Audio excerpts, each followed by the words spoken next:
महिला ने परम पूज्य बाबा साहब को राखी नहीं बांधी, लेकिन देखिए परम पूज्य बाबा साहब का समर्पण बिना राखी बांधे, बिना सुरक्षा की कवच दिए, बिना वचन दिए उन्होंने आपको संविधान के तहत और हिंदू कोड बिल के तहत तमाम वो हक अधिकार दे दिए कि आज आप पुरुषों के साथ में कंधे से कंधा मिलाकर चलती हैं।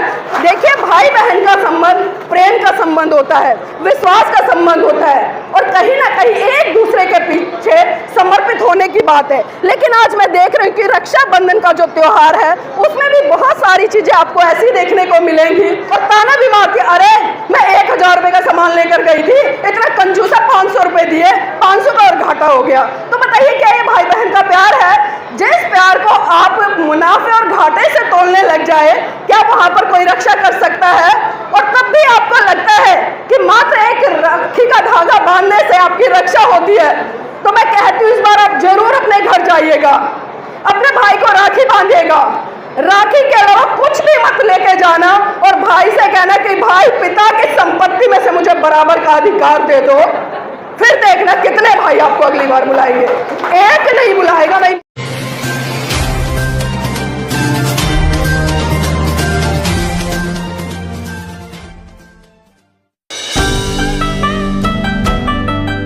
रक्षाबंधन जिक्र किया ना, रक्षाबंधन। इस शब्द का अगर हम अर्थ देखें, रक्षा जमा में बंधन, एक तरफ तो हम रक्षा की बात कर रहे हैं और दूसरी तरफ बांध रहे हैं। ऐसा ही है ना, एक तरफ तो रक्षा और दूसरी तरफ बंधन। और कुछ लोग तो बहुत सारी चीजें कहते हैं कि भाई बहन की रक्षा करता है, उसको वचन देता है। जब बहन भाई की कलाई पर धागा बांधती है तो भाई उसको वचन देता है कि मैं ताउम्र आपकी रक्षा करूंगा। चलिए मैं मान लेती हूँ, लेकिन एक मोटा मोटा आकलन कीजिए कि एक लड़की अपने मायके में शादी से पहले कितने साल रहती है? 20 साल, 25 साल, 30 साल, हाथ मार के 35 साल, इतने साल।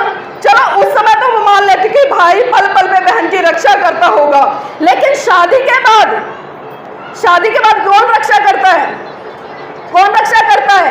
आपको ससुराल में कुछ हो जाए तो क्या आपका भाई सबसे पहले आता है वहां रक्षा करने के लिए या आपका पति आपको लेकर भागता है? बताइए मुझे। अगर रक्षा की बात है तो कौन लेकर भागता है? पति भागता है ना। तो इसका मतलब अगर रक्षा की बात है और राखी बांधने की बात है तो आपको भाइयों को राखी ना बांधकर बल्कि शादी के बाद में पतियों को बांधनी चाहिए। देखिए मेरा तो मानना यही है, अगर बात रक्षा की हो रही है, क्योंकि शादी के बाद कोई भाई बहन की रक्षा करने नहीं आता और जो रक्षा करता है वो पति करता है। और एक चीज और मैं बता दूं, आज आप देखिए क्योंकि कहीं ना कहीं महिलाओं को कमजोर बताया गया है, महिलाओं को कमजोर समझा जाता है। वो सोचते कि लगातार पुरुष ही उसके ऊपर अधीन रहे और उसकी रक्षा का हवाला देते रहे। क्या महिलाएं आज इतनी कमजोर है कि वो पुरुषों से एक गुहार लगाए कि भाई आप मेरी रक्षा कीजिए? आज मैं पढ़ी लिखी हूँ, स्वतंत्र हूँ, आज मेरे पास में संविधान के तहत तमाम वो हक अधिकार है, आज मुझे अपने भाई की रक्षा की जरूरत नहीं है। मैं मान सम्मान करती हूँ, वो मेरा मान सम्मान करते हैं, लेकिन मैं आपको ये भी सच्चाई बता दूं, आज तक न शादी से पहले न शादी के बाद मैंने कभी भी अपने भाइयों को राखी नहीं बांधी। और जब भी मुझे कभी जरूरत पड़ती है, कभी 1 लाख 2 लाख कभी भी कैसे पड़े या हारी बीमारी हो जाए, मेरे भाई तुरंत खड़े नजर आते हैं। तो वो रक्षा हुई या सिर्फ एक धागा बांधकर आप उसको उसका हवाला देते रहे? देखिए भाई बहन का संबंध प्रेम का संबंध होता है, विश्वास का संबंध होता है और कहीं ना कहीं एक दूसरे के पीछे समर्पित होने की बात है। लेकिन आज मैं देख रही हूँ कि रक्षाबंधन का जो त्योहार है उसमें भी बहुत सारी चीजें आपको ऐसी देखने को मिलेंगी। अगर बहन एक मिठाई का डब्बा लेके जा रही है, कुछ कपड़े लेकर जा रही है, तो भाई या भाभी भी ये कैलकुलेट करते हैं कि कितने का सामान लेकर आई है और उसी हिसाब से उसको विदाई देते हैं। ऐसा है ना, क्योंकि ये आस पड़ोस में ये चर्चाएं चलती रहती है, इसलिए मैं बता रही हूँ। और ताना भी मारती, अरे मैं 1000 रुपए का सामान लेकर गई थी, इतना कंजूसा 500 रुपए दिए, 500 का और घाटा हो गया। तो बताइए क्या ये भाई बहन का प्यार है? जिस प्यार को आप मुनाफे और घाटे से तोलने लग जाए, क्या वहां पर कोई रक्षा कर सकता है? और तब भी आपको लगता है कि मात्र एक राखी का धागा बांधने से आपकी रक्षा होती है। तो मैं कहती हूँ इस बार आप जरूर अपने घर जाइएगा, अपने भाई को राखी बांधिएगा, राखी के अलावा कुछ भी मत लेके जाना और भाई से कहना कि भाई पिता की संपत्ति में से मुझे बराबर का अधिकार दे दो। फिर देखना कितने भाई आपको अगली बार बुलाएंगे। एक नहीं बुलाएगा, मैं ईमानदारी से कह रही हूँ। अब जाना इस तरह से करना, लेकिन हम कभी सोचते नहीं है। मेरी बहनों, इस देश की तमाम महिलाओं के लिए परम पूज्य बाबा साहब, जिनको किसी भी महिला ने रक्षा का धागा नहीं बांधा, क्या आप में से किसी महिला ने बाबा साहब को देखा? नहीं देखा। आज से पहले बहुत सारी महिलाएं, उन्होंने देखा? नहीं देखा। आज तक किसी भी भारत देश की महिला ने परम पूज्य बाबा साहब को राखी नहीं बांधी। लेकिन देखिए, परम पूज्य बाबा साहब का समर्पण, बिना राखी बांधे, बिना सुरक्षा की कवच दिए, बिना वचन दिए, उन्होंने आपको संविधान के तहत और हिंदू कोड बिल के तहत तमाम वो हक अधिकार दे दिए कि आज आप पुरुषों के साथ में कंधे से कंधा मिलाकर चलती हैं, पुरुषों के बराबर नौकरी में समान वेतन पाती है, पिता की संपत्ति में पुत्र के बराबर आप जो अधिकार है वो पाती है। तो देखिए, कहां आपके लिए परम पूज्य बाबा साहब ने कसर छोड़ी। लेकिन आप परम पूज्य बाबा साहब को नहीं जान रही, सिर्फ मानने का काम कर रहे हैं कि हाँ, बाबा साहब जिंदाबाद, बाबा साहब जिंदाबाद, जब तक सूरज चांद रहेगा बाबा तेरा नाम रहेगा।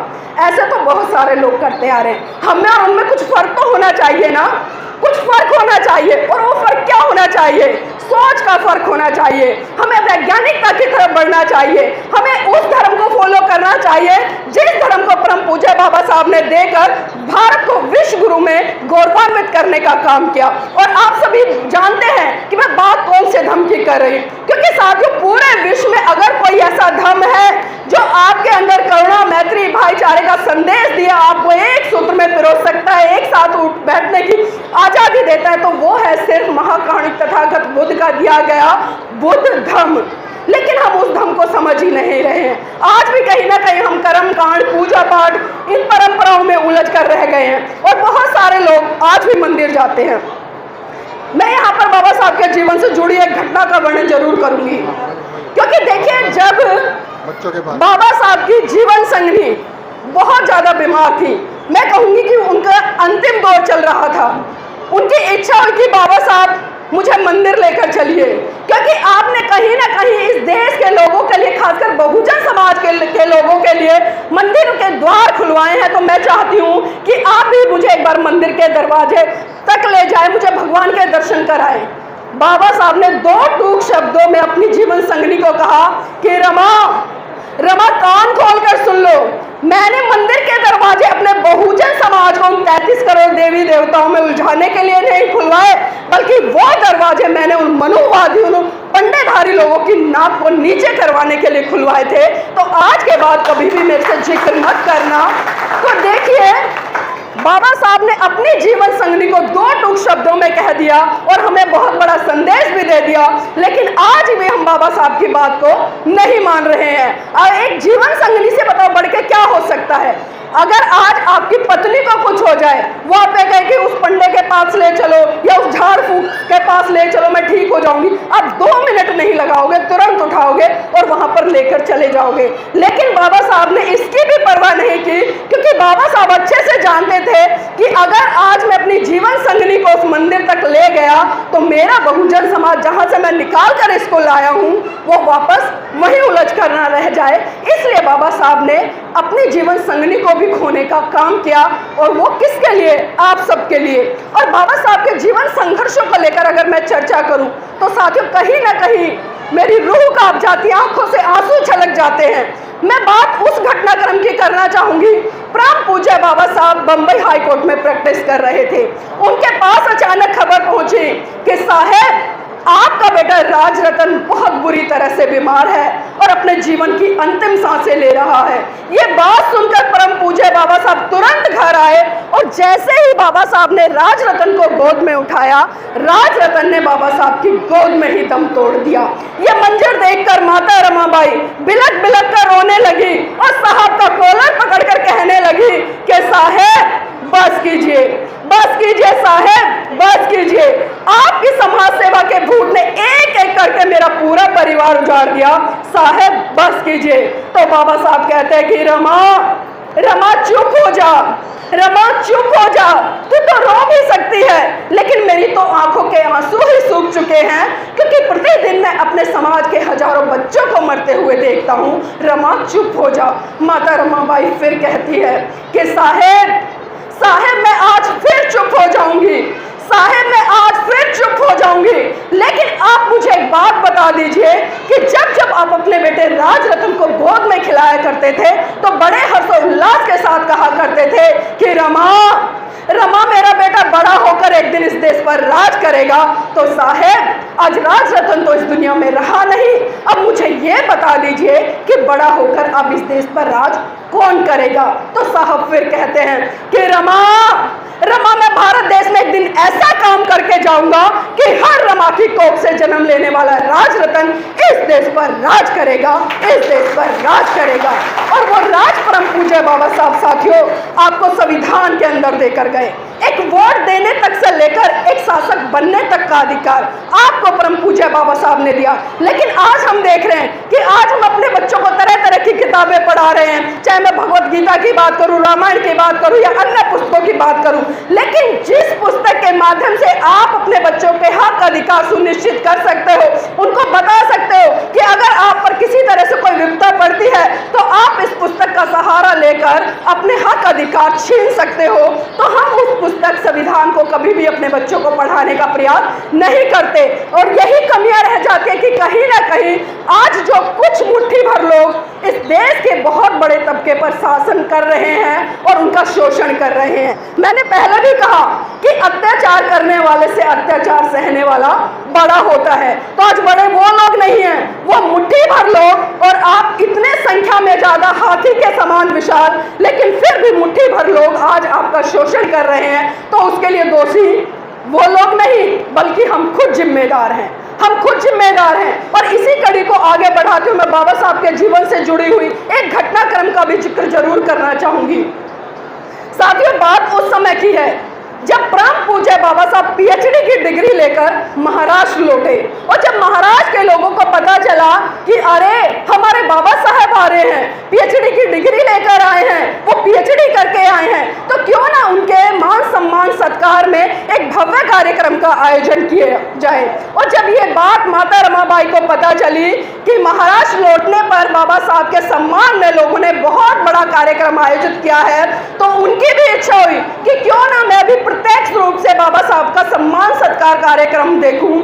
लेकिन आपको जानकर आश्चर्य होगा कि माता रमाबाई के पास में एक भी ऐसी साड़ी नहीं थी जिसको पहनकर वो बाबा साहब के सम्मान सत्कार कार्यक्रम में जा सके। माता रमाबाई ने पूरा बक्सा खंगोला, पूरी संदूक खंगोली, लेकिन उनको एक भी कपड़ा ऐसा दिखाई नहीं दिया जिसको वो पहनकर सत्कार सम्मान कार्यक्रम में चली जाए। तभी उन्हें ट्रंक में साहू जी महाराज के द्वारा बाबा साहब को सम्मान स्वरूप एक पगड़ी भेंट की गई थी, वो पगड़ी दिखाई दी और माता रमाबाई अपने शरीर पर उस पगड़ी को लपेटकर बाबा साहब का सम्मान सत्कार कार्यक्रम देखने चली गई। अब एक बात बताइए कि जब किसी महिला के पति का सम्मान सत्कार हो रहा हो तो वो महिला कहाँ होगी, कहाँ होना चाहिए उस महिला को? साथ में होना चाहिए मंच पर। अगर मंच पर भी नहीं है तो कहाँ होना चाहिए? अगली पंक्ति में होना चाहिए, मंच के सामने दूसरी पंक्ति में होना चाहिए। लेकिन आपको जानकर आश्चर्य होगा कि माता रमाबाई ना तो मंच पर थी, ना पहली पंक्ति में थी, ना दूसरी पंक्ति में थी। यहाँ तक कि जो लाखों की भीड़ वहां पर खड़ी थी, दूर दूर तक माता रमाबाई उस भीड़ में भी नजर नहीं आ रही थी। बाबा साहब भी मन से भाषण दे रहे थे, कहीं ना कहीं मन में एक जिज्ञासा थी कि मेरी रामू इस भीड़ में दिखाई दे। लेकिन चारों तरफ बाबा साहब ने नजरें दौड़ाई, लेकिन रामू दूर दूर तक नजर नहीं आई। बाबा साहब का भाषण अंतिम दौर पे था। अचानक बाबा साहब की नजर एक पेड़ के पीछे, जो कि भीड़ के पीछे एक पेड़ था बहुत दूर, उसके पीछे पड़ी और वहां से उन्होंने देखा कि एक महिला छुपके से उन्हें निहार रही है। बाबा साहब बिना कुछ कहे समझ गए कि वो महिला कोई और नहीं बल्कि मेरी जीवन साथी रामू है। और वो ये भी समझ गए कि मेरी जीवन साथी यहाँ मंच पर क्यों नहीं आई, पहली पंक्ति में क्यों नहीं आई, दूसरी पंक्ति में क्यों नहीं आई, तीसरी पंक्ति में क्यों नहीं आई, बल्कि वो लाखों की भीड़ के पीछे, उस पेड़ के पीछे क्यों छुपके से खड़ी है। बाबा साहब समझ गए। और जब बाबा साहब का भाषण खत्म हुआ तो बाबा साहब भीड़ को चीरते हुए सीधा माता रमाबाई के पास पहुंचे और उनका हाथ पकड़कर बोले कि रमा, रमा ऐसा नहीं है मैं तेरा श्रृंगार नहीं कर सकता, रमा ऐसा नहीं मैं तेरा सत्कार नहीं कर सकता, रमा ऐसा नहीं है मैं तुझे आभूषणों से नहीं लाद सकता, रमा ऐसा नहीं है मैं तुझे एक से बढ़कर एक सुंदर साड़ी नहीं पहना सकता। रमा जितनी जिम्मेदारी मेरी तेरे प्रति है उससे कहीं ज्यादा जिम्मेदारी मेरी इस भारत देश की महिलाओं के प्रति है, जिनको आज शरीर ढकने के लिए वस्त्र भी नहीं मिलते। तो सोचिए मेरी बहनों, जिस माता रमाबाई ने अपने जीवन में कभी अच्छी साड़ी नहीं पहनी, उनके त्याग समर्पण बलिदान के तहत आज आप लाखों रुपए तक की साड़ियां पहनती हैं। मैंने देखा है मेरे बहुजन समाज की महिलाएं शादी विवाह में 1-1 लाख रुपए की साड़ियां पहनती हैं। तो ये साड़ियां पहनने का हक अधिकार कहां से मिला? ये सारे हक अधिकार हमें माता रमाबाई के त्याग समर्पण बलिदान से मिले। तो सीख लेनी चाहिए हमें माता रमाबाई से, और कहीं ना कहीं उस सीख से हमें आगे बढ़ना चाहिए। और मैं यहाँ पर दावे के साथ कहती हूँ कि अगर मेरे समाज की बहन बेटियों माताओं ने माता रमाबाई का 10% भी जिस दिन जी लिया ना, मैं कहती हूँ उस दिन इस भारत देश में हजारों अम्बेडकर पैदा हो जाएंगे। लेकिन जरूरत है आपको माता रमाबाई बनने की। तो आपने इतना लंबा समय दिया, उसके लिए मैं तहे दिल से बहुत बहुत साधुवाद करती हूँ।